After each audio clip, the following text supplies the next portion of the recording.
saboteur, commando. Americans are becoming increasingly aware of the importance of these names in the news of World War II. The use of small bands of highly trained irregulars to be injected behind enemy lines. With almost certain death as the penalty for capture, these men must operate toward the utmost destruction of property and life. Their only chance of survival depends upon extreme ingenuity and intimate knowledge of the country and the confidence born of months of training and study. Somewhere in America, the United States is developing hundreds of recruits for this specialized service. Handpicked, with the aid of Army and Navy intelligence facilities, the men are taken under guard to the secret training camp which is to be their home for the weeks to follow. The area is located high in an eastern mountain range, miles from the nearest village, and under constant guard by U.S. soldiers and Marines.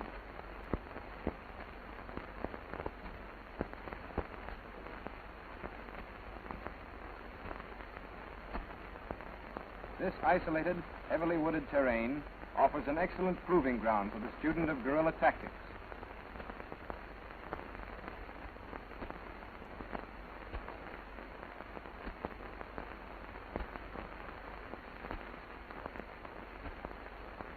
Classes are limited to less than a dozen men, thus ensuring the utmost security and providing almost individual instruction for each student.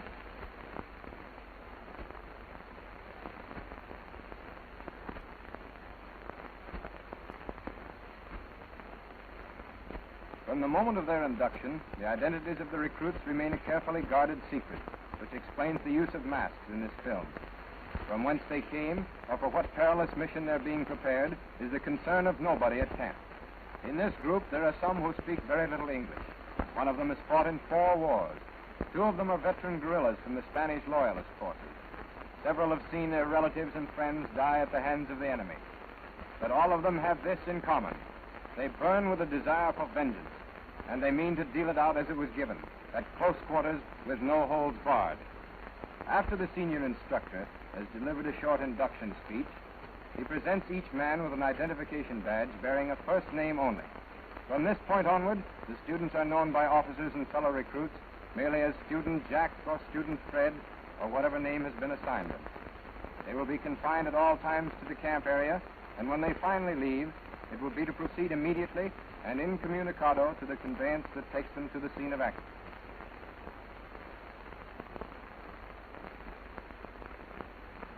Every item of personal equipment is supplied by the government. The men arrive without so much as a toothbrush or pencil.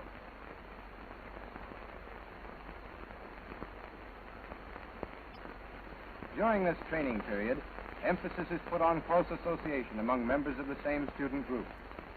An expert guerrilla or saboteur must not only think and act quickly for himself, but must almost anticipate the next action of his colleague.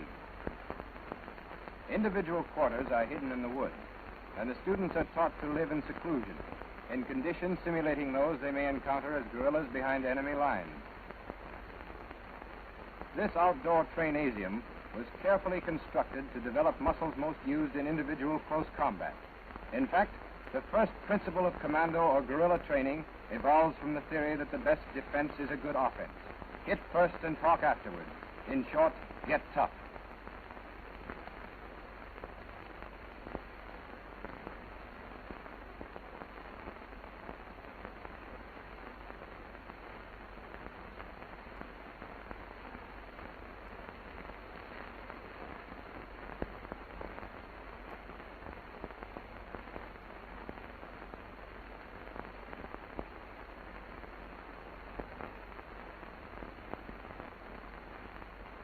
And in the business of getting tough, there is certainly no better companion than the Colt 45 automatic.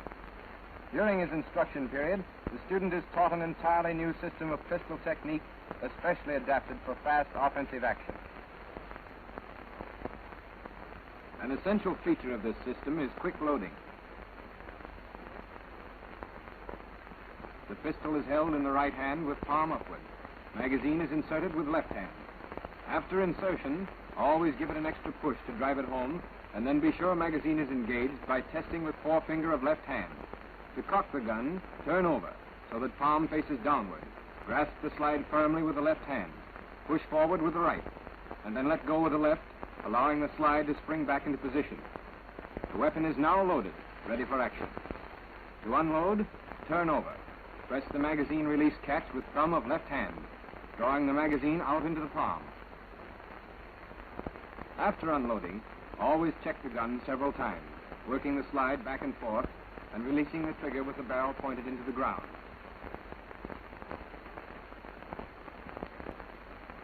To familiarize the student with the firing action of the gun, he is first taught a preliminary upright stance. Stand squarely facing the target, bring the right arm stiff across the body with the gun approximately in dead center. Cock the wrist to the right so that the pistol points straight ahead. Now raise the weapon to the level of the eyes until the target surrounds the barrel. In this entire school of pistol shooting, the gun is always raised to the firing position and lowered as soon as the shot is fired.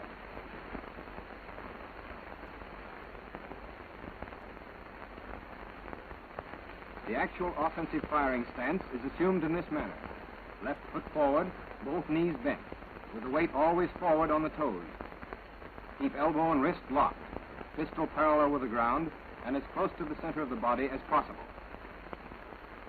Left arm is raised to preserve better balance. The pistol is held tightly, as if it weighed 40 or 50 pounds. Grip it until it trembles. In close gunplay, it'll be trembling anyway.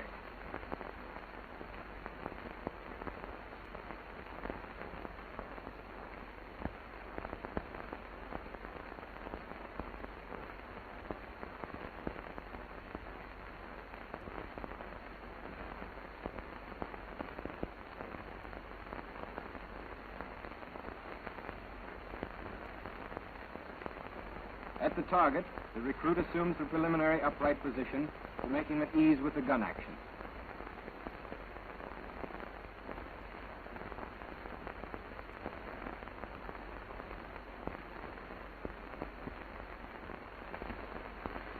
Now, set your magazine, test it. Turn pistol over, bring it in line with center of body. Up slowly, fire one. Slowly down. Up and fire one. Slowly down. That's good. Now the crump. On your toes. Up and fire two. Fast. Grip it tight. Again. Unload. Remove your magazine. Work the slide. Release the hammer into the ground. Now reload. Test the magazine again. This time, cock the pistol and fire in one movement, like this.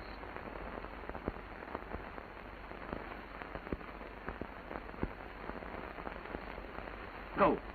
That's fine.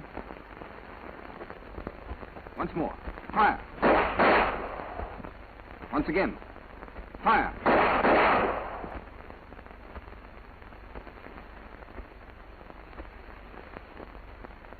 You see? All these are good shots, between the chin and the crotch, in a strip not more than 6 inches wide. With that kind of shooting, you'd get your man up to 25 yards, day or night.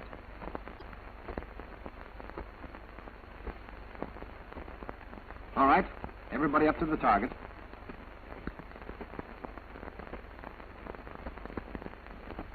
That's it. In close on the sides. Come on, closer yet. A little more. That's it.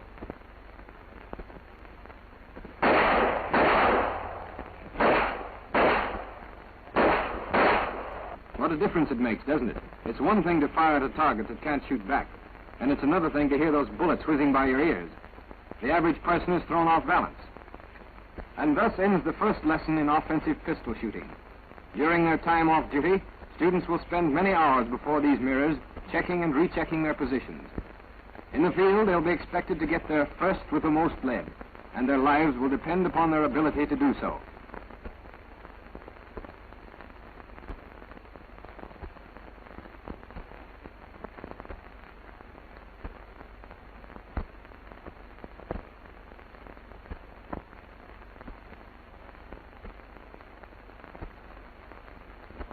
In the weeks following, daily classroom instruction is given in such varied subjects as enemy propaganda, the principles of demolition, photography, and the fundamentals of cross-country reconnaissance. Outdoors, the student is shown a new technique of throwing the hand grenade. The latest type fragmentation bomb can be tossed with fair accuracy for a distance of 60 yards and is capable of spreading the destruction within a radius of twice that distance. The safest and most efficient method of throwing is illustrated here. Grip the grenade firmly in the throwing hand, with the fingers holding down the safety lever. The throwing motion is similar to that used in putting the shot, but with added wrist motion.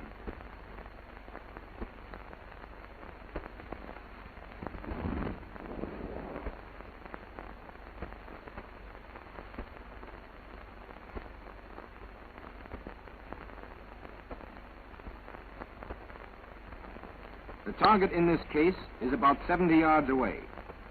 The instructor pulls the pin. The grenade is now hot. After he's let go of the safety arm, it'll detonate in 5 seconds. There it goes. A direct hit. There are no Marquis of Queensberry rules in guerrilla warfare. It's a simple matter of kill or be killed, capture or be captured. In this phase of the instruction period, the student is taught the gentle art of murder, the technique of killing or crippling his opponent with his 2 hands at close quarters. The success of this system of close combat has little to do with size or strength. The larger man here should have little trouble tossing the smaller one around, yet by the pressure of one finger in the right spot, he is rendered powerless. The same theory applies to all the holds in this course. Most valuable offensive blow, the knee comes up to the testicles and the fingers close on the opponent's eyes.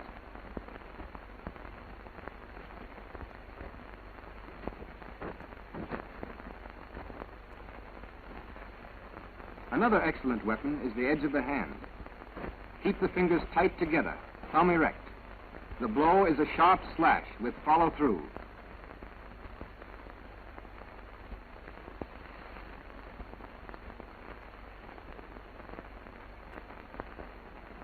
Most effective objectives are the side of the neck and 1 inch below the Adam's apple, the forearm, upper arm, back of the neck, kidneys, base of spine, and on the inside of either thigh. Properly delivered, any one of these blows will put a man out of action. If your arms are pinned, don't overlook your opponent's feet. Scrape down his shins and smash his instep. It should break his hold, not to mention the small bones in his feet. An even better break from the bear hug is this method of grabbing the testicles. As he drops his hold, to get out of a one-hand stranglehold, merely turn against the thumb and walk away. When 2 hands are used, bring your right over, grasping his wrist. Bring your left up under the elbow and force him down. Lock his arm and go after his eyes with your free hand.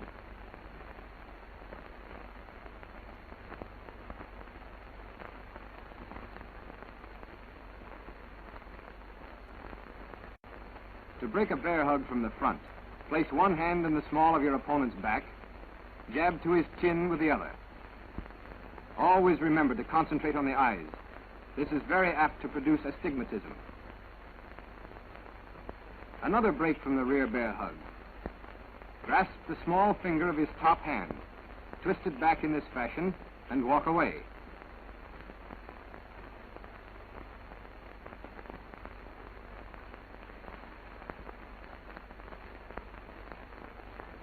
If both arms are free, there is this variation of the testicle grip. After he's dropped his hold, slide out sideways and grasp his arm, bringing him to the ground.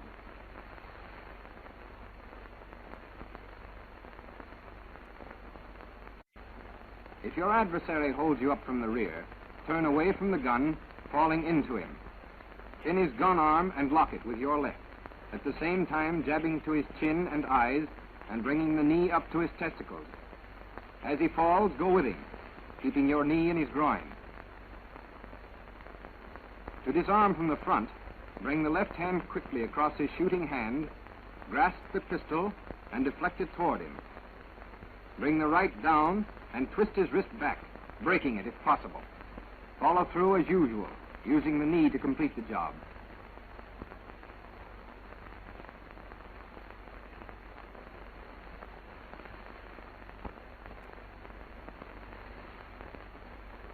In coming to the aid of a comrade, approach from the back, seizing the opponent's shooting arm and bending it back. Apart from the commando knife, which is considered in the later part of the training course, there are several hand weapons of inestimable value in guerrilla warfare. One of these is the cosh, spelled K-O-S-H. The hitting end is a lead weight, which telescopes into a small cylinder secured up the sleeve by a wrist thong. In preparing for action, the cylinder is dropped into the palm of the hand, and the actual blow is delivered as a sidearm throw. Centrifugal force drives the lead weight out to the end of the spring.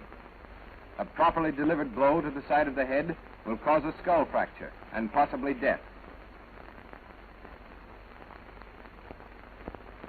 The smatchet is a heavy knife of extreme killing power, beautifully balanced and capable of lethal action either with the point, blade, or pommel. Best blows are delivered with the point at the stomach, the saber blow across the neck, cross arm to the neck, and the smash under the chin with the pommel.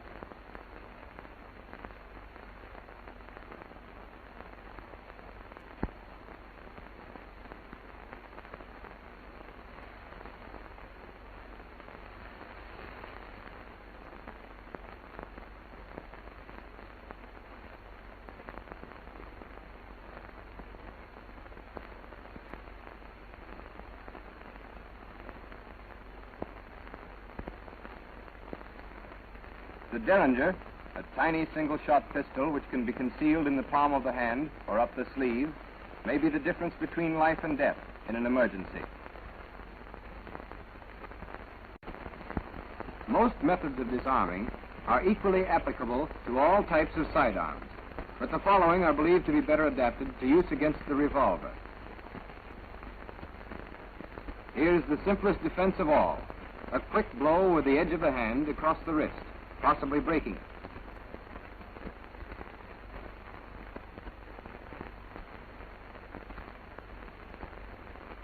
The same technique when the approach is from the rear.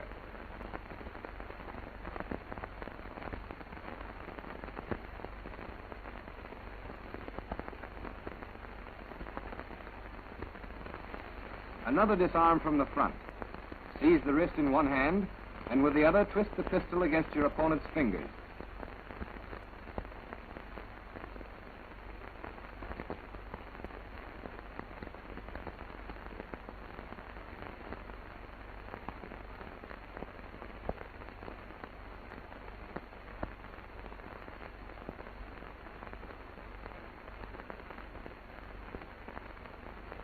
In some cases, this maneuver works better. Grab the gun in one hand, strike the wrist sharply with the other, at the same time pulling the weapon free. A very simple and effective means of reducing the homicide rate when revolvers are used. Merely clutch the cylinder and hold it securely. As long as the cylinder can't turn, the gun can't fire. This is not a good idea if the gun is cocked or of the single-action variety.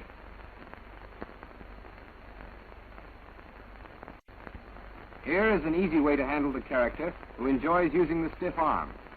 Put hands together, one over the other, and bring them down, thus pressing the pusher's wrist against your chest. Bend forward, and he'll go to his knees. A favorite and very effective means of subduing an unarmed opponent is this arm lock.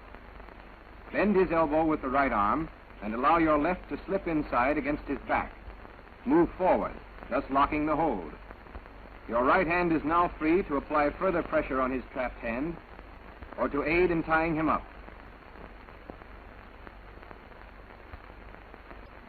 After a few weeks of preliminary training, the student is told to report alone to the pistol house. A mysterious structure is never before entered.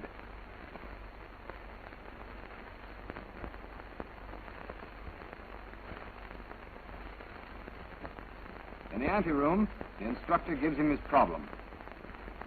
A group of enemy saboteurs are active in the neighborhood. taking a heavy toll of life and property. The student is to make contact and to maintain it until either he or the enemy is wiped out.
In the final stages of training, the students are given night problems which are designed to correlate all they've learned of close combat, reconnaissance, pistol and knife technique, and demolition. In every detail, the same care is taken to simulate combat conditions, and each student is required to familiarize himself with the uniforms, signs, and languages he will encounter in actual guerrilla raids overseas.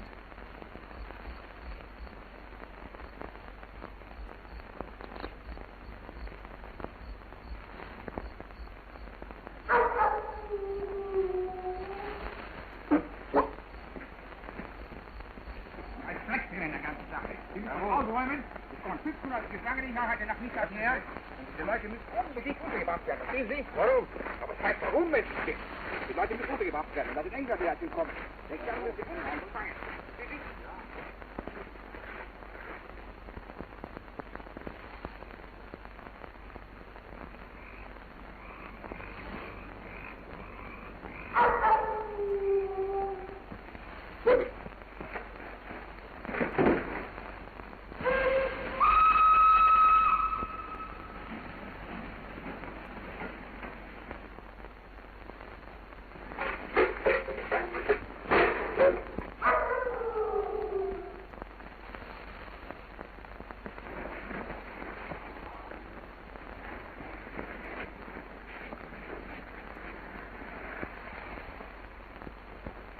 Herr Oberst, ich hatte mit Herrn Major Klause hier eine lange Unterredung.